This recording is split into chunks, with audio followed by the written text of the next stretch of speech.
Okay. Now state your Um, name. excuse me. State your name. You said my name? Yes. My name is Edward. Edward. Edward Mitchell, guys. This is live. Reporting to Instagram and Facebook. Make sure you follow, subscribe, and make sure you all hit the like button. Okay, so Edward, tell me more about your case.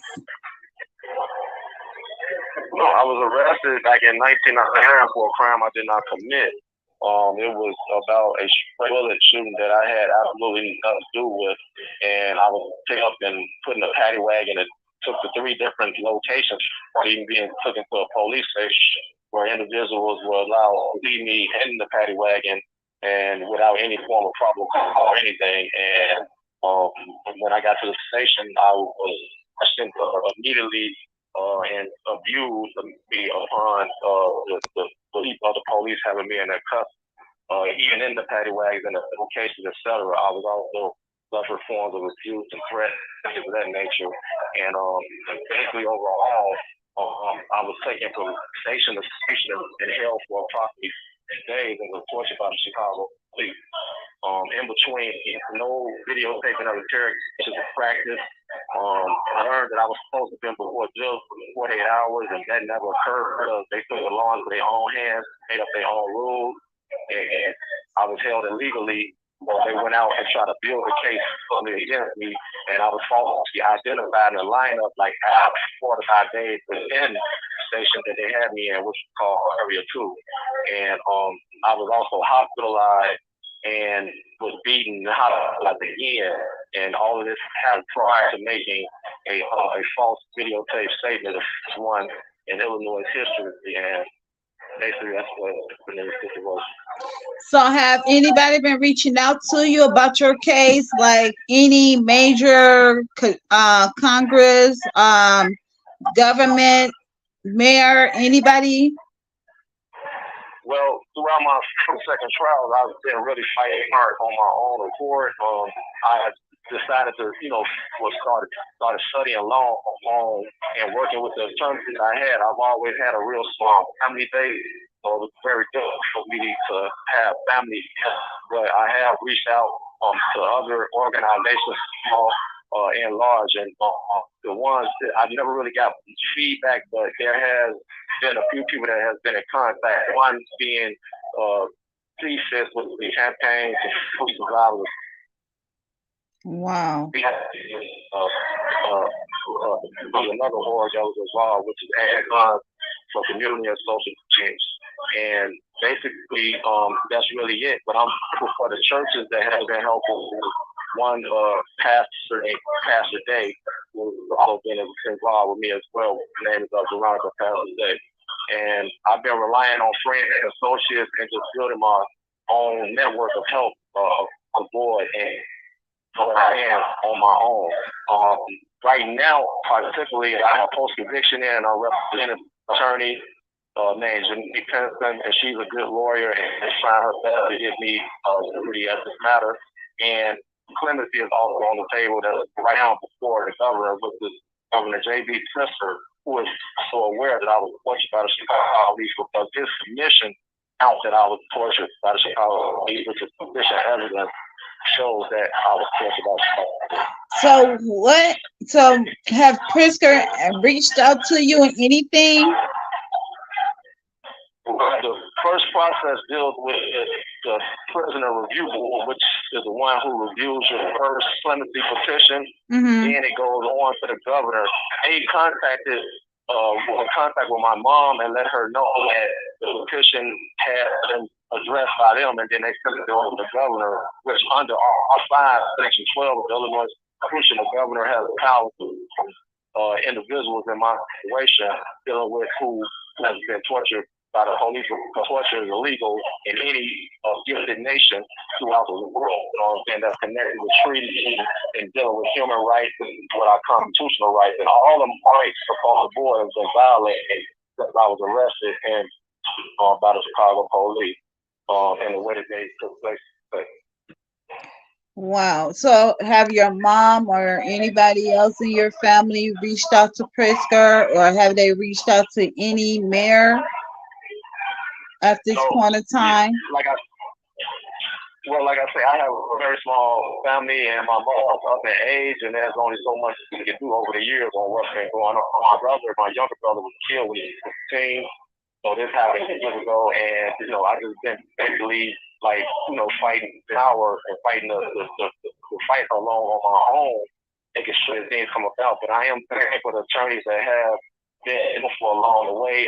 We won a partial winning dealing with my administrative review suit, whereas we have further evidence that I was tortured by the Chicago police, which is being governed right now by Attorney Ezekiel Penson.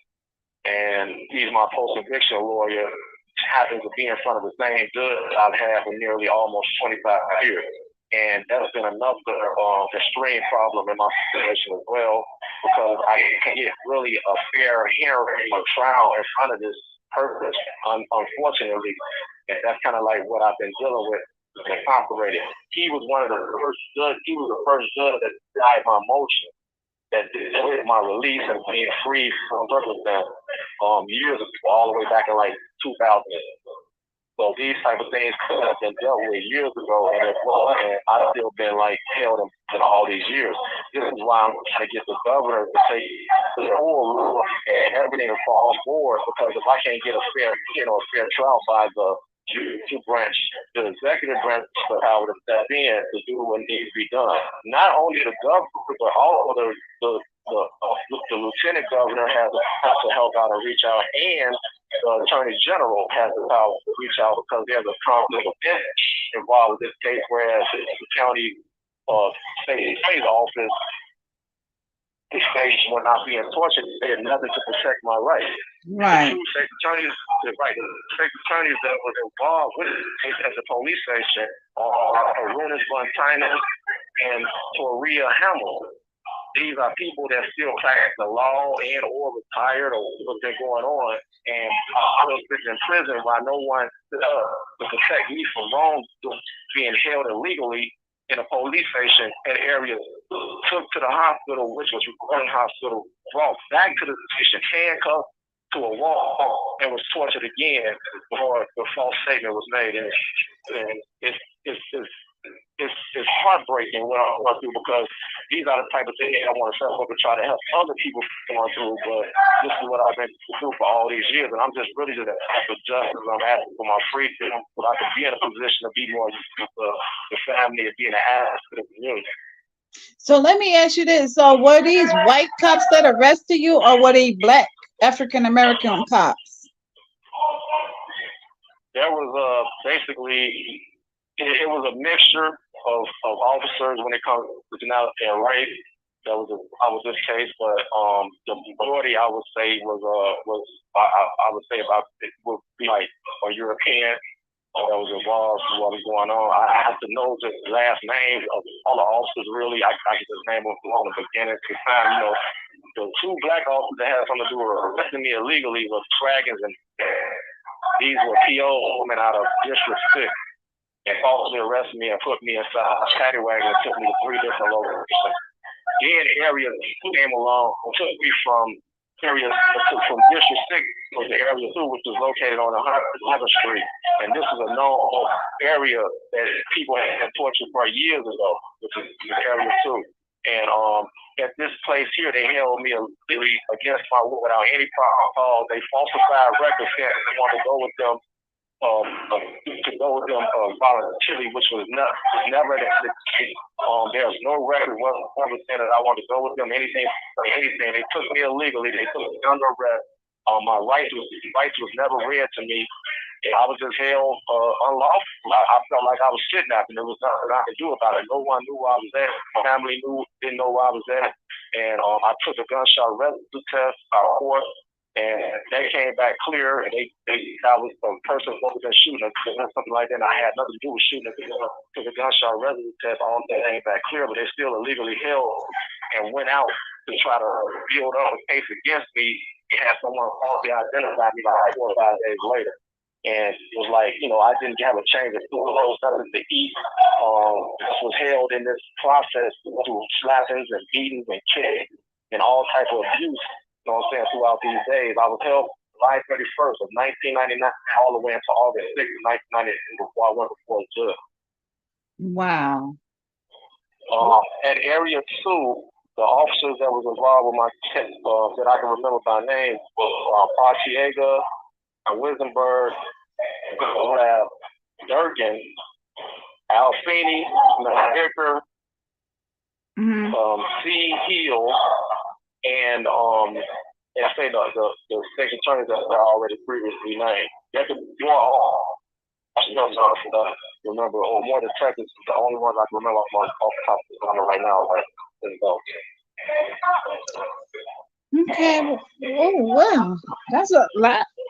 That's a whole lot that you've been going through. A whole lot. And and nobody could not come to your justice at all. No, there has not been. As a matter of fact, when I have my second trial, I also try to, bring out the fact that that I have the same judge, and nothing was about that, and the judge gave me 100 years at 100% again, and this is trying to be the only state that dishes out this type of time.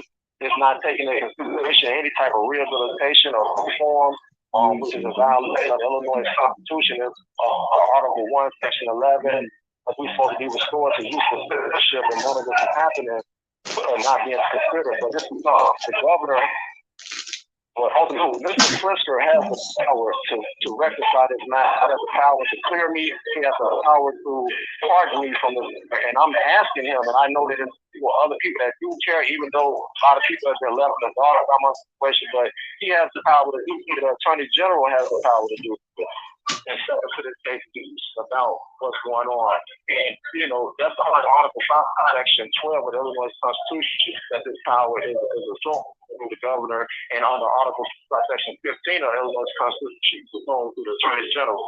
These powers are allowed. There's been this has been a difficult fight for years.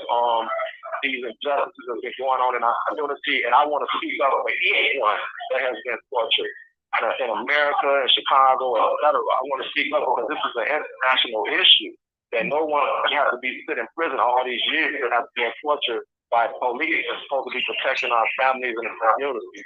And yet, they still not being protected. People still being harmed. The people are still being hurt, and it's because of the injustice that allows right now.